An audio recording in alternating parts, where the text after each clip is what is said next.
BPL card ರದ್ದತಿ ವಿಚಾರ ಹಾಸನ ಜಿಲ್ಲೆ ಅರಸೀಕೆರೆಯಲ್ಲಿ ಗೃಹ ಮಂಡಳಿ ಅಧ್ಯಕ್ಷ ಕೆಎಂ ಶಿವಲಿಂಗೇಗೌಡ ಹೇಳಿಕೆ. ಬಿಪಿಎಲ್ ಎಪಿಎಲ್ ಕಾರ್ಡ್ಗಳ ಬಗ್ಗೆ ಯಾರೂ ಆತಂಕ ಪಡುವ ಅವಶ್ಯಕತೆ ಇಲ್ಲ. ಕೆಲವು ಜನ ಬಹಳ ವರ್ಷಗಳಿಂದ ಬಿಪಿಎಲ್ ಮಾನದಂಡಗಳನ್ನು ಉಲ್ಲಂಘನೆ ಮಾಡಿ ಬಿಪಿಎಲ್ ಕಾರ್ಡ್ ಪಡೆದಿದ್ದಾರೆ. ಅವರ ಪ್ರಮಾಣ ಜಾಸ್ತಿ ಆಯಿತು. ಅರಸೀಕೆರೆಯಲ್ಲಿ 1 ಲಕ್ಷ ಕುಟುಂಬಗಳಿವೆ.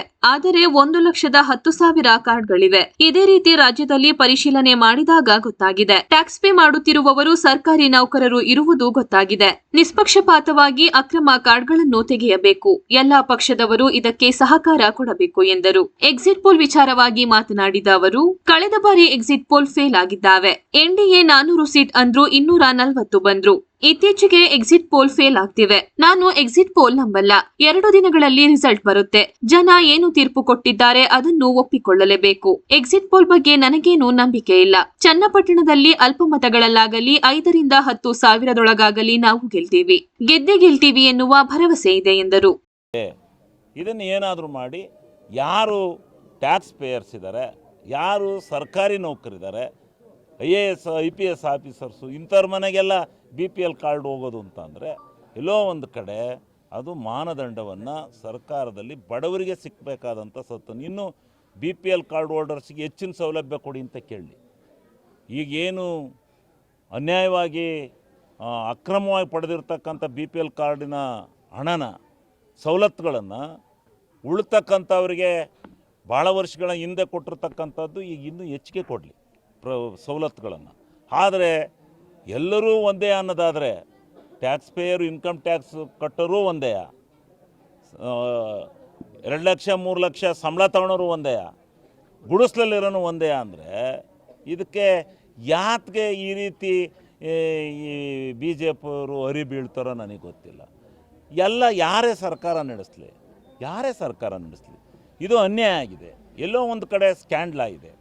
ಇದನ್ನು ನಿಷ್ಪಕ್ಷಪಾತವಾಗಿ ತೆಗೆದು ನಿಜವಾದಂಥ ಫಲಾನುಭವಿಗಳನ್ನು ಗುರುತಿಸ್ತಕ್ಕಂಥದ್ದಕ್ಕೆ ಎಲ್ಲ ಪಕ್ಷದವರು ಇದಕ್ಕೆ ಸಹಕಾರ ಕೊಡಬೇಕು ಹೊರತು ಟಿವಿನಲ್ಲಿ ಬಂದು ಅದು ಇದು ಏನು ಬೇಕು ಬಾಯಿ ಬಂದಂಗೆಲ್ಲ ಮಾತಾಡ್ತಾರೆ. ಬಡವರ ಕಾರ್ಡ್ಗಳು ರದ್ದಾದರೆ ಪ್ರಾಣ ತಕ್ಕತ್ತೀವಿ, ಬಿಡೋದಿಲ್ಲ.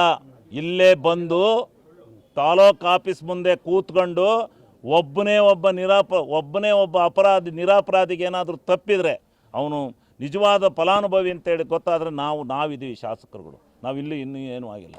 ಹೋಗಿ ತಾಲೂಕು ಆಫೀಸ್ ಮುಂದೆ ಮುಖಾಮಾಕಿ ಅವರಿಗೆಲ್ಲ ನಾವು ಆ ಕಾರ್ಡ್ಗಳನ್ನು ಕೊಡಿಸ್ತಕ್ಕಂಥ ಕೆಲಸ ನಾವು ಮಾಡ್ತೀವಿ. ಈಗ ಮೊನ್ನೆ ದಿವಸ ನನ್ನ ಮನೆಗೆ ಒಂದು ಬಂತು. ಗಾರ್ಮೆಂಟ್ಸಿಗೆ ಹೋಗ್ತಾರೆ ಒಂದು ಮಗು. ಆ ಮಗುಗೆ ಇದನ್ನು ಹಾಕ್ತಾರೆ, ಅಕೌಂಟಿಗೆ ದುಡ್ಡನ್ನು 13,000 ರೂಪಾಯಿಗೆ ಅಕೌಂಟ್ಗೆ ಹಾಕಿದ್ದಾರೆ. ಅದೇನು ಅಕೌಂಟಲ್ಲಿ ಕೊಟ್ಟಾಯಿತೆ. ಅಕೌಂಟಲ್ಲಿ ಕೊಟ್ಟಾದಾಗ ಅವ್ರಿಗೆ ಇಷ್ಟು ಅಮೌಂಟ್ ಬರುತ್ತೆ ಅಂತ ಹೇಳ್ಬಿಟ್ಟು ಅವರ ಕಾರ್ಡನ್ನು ತೆಗೆದಿದ್ರು. ಇಲ್ಲ, ಅವ್ರ ಕಾರ್ಡ್ ತೆಗಿಕೂಡ್ದು. ಯಾವುದೇ ಕಾರಣದಿಂದ ಅವ್ರದ್ದೆಲ್ಲ ತೆಗೆಯೋದು. ಇನ್ಕಮ್ ಟ್ಯಾಕ್ಸ್ ಪೇಯರ್ಸೇ ಬೇರೆ ಇದ್ದಾರೆ, ಇನ್ಕಮ್ ಟ್ಯಾಕ್ಸ್ ಕಟ್ಟರೆ ಬೇರೆ ಇದ್ದಾರೆ. ಸರ್ಕಾರಿ ನೌಕರರು ಎಷ್ಟು ಜನ ಇದ್ದಾರೆ ಅವ್ರನ್ನ ಬೇಕಾರೆ ಇನ್ನೂ ಇವರಿದ್ದಾರಲ್ಲ ಡಿ ಗ್ರೂಪ್